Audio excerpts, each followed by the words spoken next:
Over 10 years ago, comedian Sam Hyde would deliver a legendary TED Talk at Drexel University where he would make a complete mockery out of the unapologetic self-importance and pseudo-intellectualism that infects modern-day TED Talks. Whether it was presenting clearly skewed data or insisting the audience pat themselves on the back for absolutely no reason, or saying that the only way to handle elderly people and disabled people is, "We're just gonna kill them!" Sam Hyde made sure that everyone could laugh at the absurd evolution of these masturbatory speeches. With the reputation that Sam has on the internet, it's hard to believe that he'd ever receive an opportunity to speak at one of these events, given the hoops most TED Talkers have to jump through in order to get such a platform. But sometimes truth is stranger than fiction. Sam Hyde is a man of many different hats. He's a comedian, boxer, an important thinker, and when he's not busy influencing the masses, he's bravely patrolling Ukrainian airspace, protecting his country from foreign adversaries. But above all else, he's an inspiration to the black trans community, and the gift to internet memes that just keeps on giving. In this video, we're going to talk about Sam Hyde, his legendary TED Talk, how he got the gig despite his checkered past, and the immediate reception of the TED Talk from the audience. Before we dive into the TED Talk itself and how Sam got this opportunity, I want to first touch up on some of his history, just in case some of you don't already know. If you haven't heard of Sam Hyde, one short YouTube video couldn't possibly give you all the lore behind this guy, but I'll do my best to give you the SparkNotes version of it. Sam is a comedian who started the comedy troupe $1 Million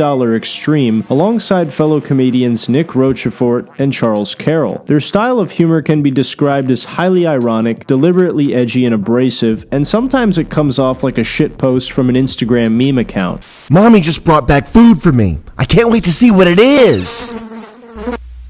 Oh, generic diner food? Yummy shit! I love yummy shit! A lot of people see glaring similarities between $1 Million Extreme's brand of humor and the subversive left-field style of comedy portrayed in shows like The Eric Andre Show or The Tim and Eric Show. Over the years, they've released some of the funniest comedy content that would lead to Sam becoming a huge meme across the internet, many of which are still circulated around the internet today. And through their unique satirical style of comedy, they would build a very loyal following that would help their brand grow immensely until 2016 when Sam and the boys got their own sketch show on Adult Swim titled $1 Million Extreme Presents World Peace. This TV show would air what I believe to be are some of the best sketches to ever be seen on television, but the show would later be canceled over a red herring drawn by some limp-wristed BuzzFeed journalist despite the show's commercial success and positive ratings. If right now you got on your computer and you googled Sam Hyde and you were unable to think for yourself, you'd probably think he's one of the worst human beings ever who keeps getting away with taking innocent lives. When in reality, he's just a comedian that's trying to make people laugh in a way that is unique to his perspective of the world. Also, all the people he killed actually put him in a self-defense situation first. But if it came down to it... With all this information about Sam's reputation for being a comedian that plays practical jokes on people and gets blamed for almost every tragedy that takes place in the United States, it begs the question, how on earth did this guy get to do a TED Talk? For a company with as much status as TED, their barrier to entry to give a presentation was non-existent. Sam made an appearance on the PKA podcast where he was asked about how he got the presentation at TEDx. Sam goes on to explain that not only did he lie about being a journalist from Somalia and other things, but that it was also incredibly easy to bypass this vetting system to get booked for a TEDx presentation. How hard was it for you to get into the TED Talk? Was it difficult? Did you have to come up with a fake background, or was it easier than you guessed? It was mad easy. I just sent him an email. I said that I was let me see if I still have the emails. Yeah, I said I was a photographer. I was a war photographer in Somalia. And that there was some group of women in Somalia who were cleaning up trash, and that was who I was documenting, was like the trash ladies of Somalia. He just let me do it. Such a stupid fake story. And they're like, we got to get you in front of the people.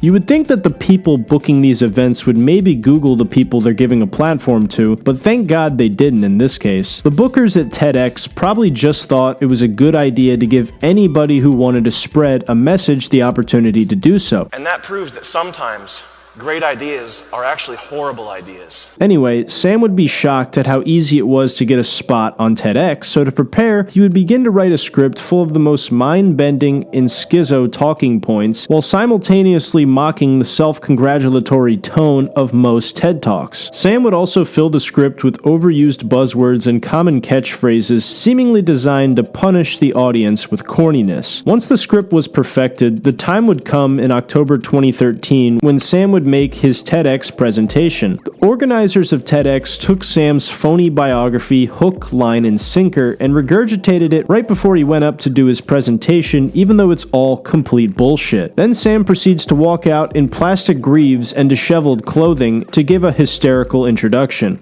He recently returned from Mogadishu, the most dangerous city on earth, where he shadowed the heroic El Mahmoud women on their quest to clean up the streets and restore humanity to their war-torn country. I present to you Sam Hyde, 2070 Paradigm Shift. Sam.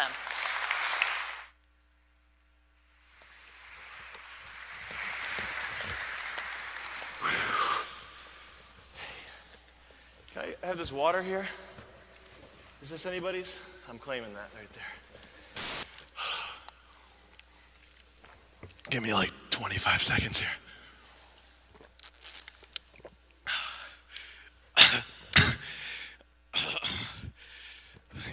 Give me like 10 more seconds.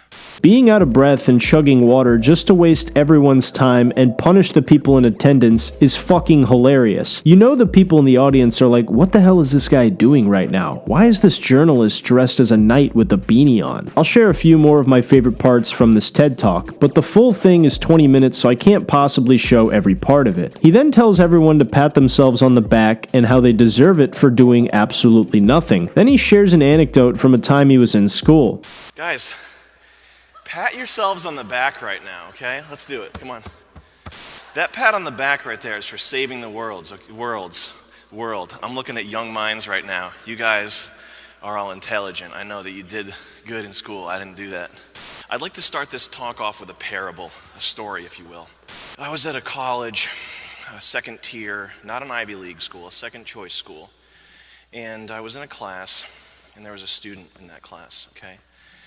And the teacher, he was spouting some horrible nonsense about how it was something about how women's rights are not legitimate, something that everybody knew was false. But if anybody had spoken up, he would have taken extreme joy in failing them. Okay, nobody spoke up. One person raised his voice. One person started talking. The teacher couldn't believe it. The classroom couldn't believe it either. But in the end, he had logic on his side. And at the end of the day, he proved his point. That student was Albert Einstein. Dude, the fucking delivery of Albert Einstein and then immediately looking back down to the paper gets me every time. He then delivers a few word salads and uses the predictable language we've all heard in TED Talks, such as asking people what inspires them, as if it's some otherworldly way of defining one's character. That's a tough question, asking somebody to define who they are. I much prefer to ask, what inspires that person? What inspires you? What inspires me is teaching African refugees how to program JavaScript. What inspires me is finding out how to use maglev trains to get resources to the moon. Sam can't even say what inspires him without covering his face with the paper because he's also laughing his ass off while giving this speech. He then talks about ideas, and this is where you can really feel how much Sam is ripping on these TED Talks and get a sense of his true irreverence towards the medium. Ideas are amazing. Ideas are like currency. Ideas are what drives the world. Ideas are what we need to get to the next stage. And not just great inventions like the train, little things like this microphone that enables me to speak to the unwashed masses. TED Talks. TED Talks are another great idea. Where would we be right now? Great ideas don't come in all shapes and sizes. 9/11, September 11th. And we're going to use some reverence here and not be silly about this, but look at what they accomplished with no weapons and just 11 guys who didn't even speak English.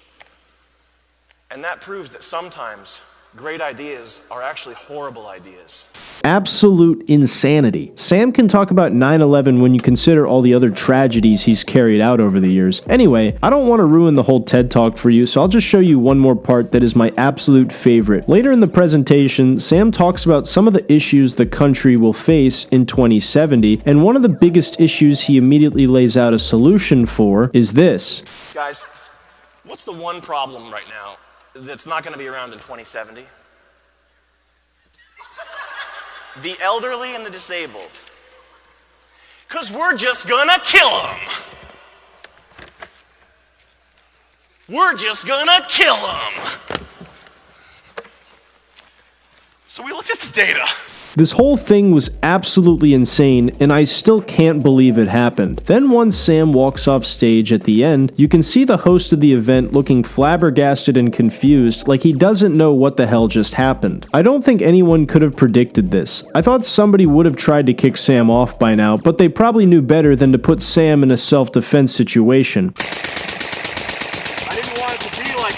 Not to mention, this was the last speech of the day before the speakers did a Q&A session at the end. One girl asked Sam the question of what it was he wanted people to take away from his presentation, and I think his answer is perfect. This is for Mr. Hyde. Obviously, your presentation made a big impact on all of us, but I'd like to know what messages that you'd like us to take away from that exactly.